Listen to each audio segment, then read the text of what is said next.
Hello everyone. This question appears in class 7th NCERT chapter of Congruence of Triangles. This is third question of its exercise 7.1. So the question says that if triangle ABC congruent to triangle FED under the correspondence ABC to FED, write all the corresponding congruent parts of the triangle. Triangle ABC congruent है triangle FED के, तो इससे related corresponding sides and angles both are equal to the congruent triangle.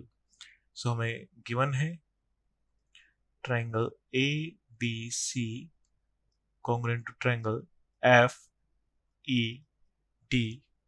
and under the correspondence ABC to FED.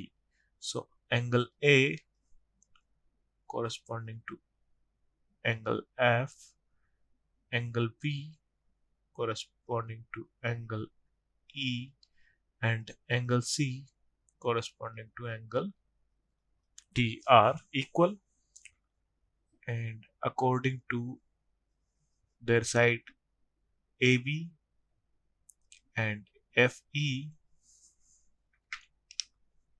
is corresponding, and BC corresponding to ED and CA corresponding to DF. So ये हो जाएंगे हमारे correspondence between angles and correspondence between sides. Thank you.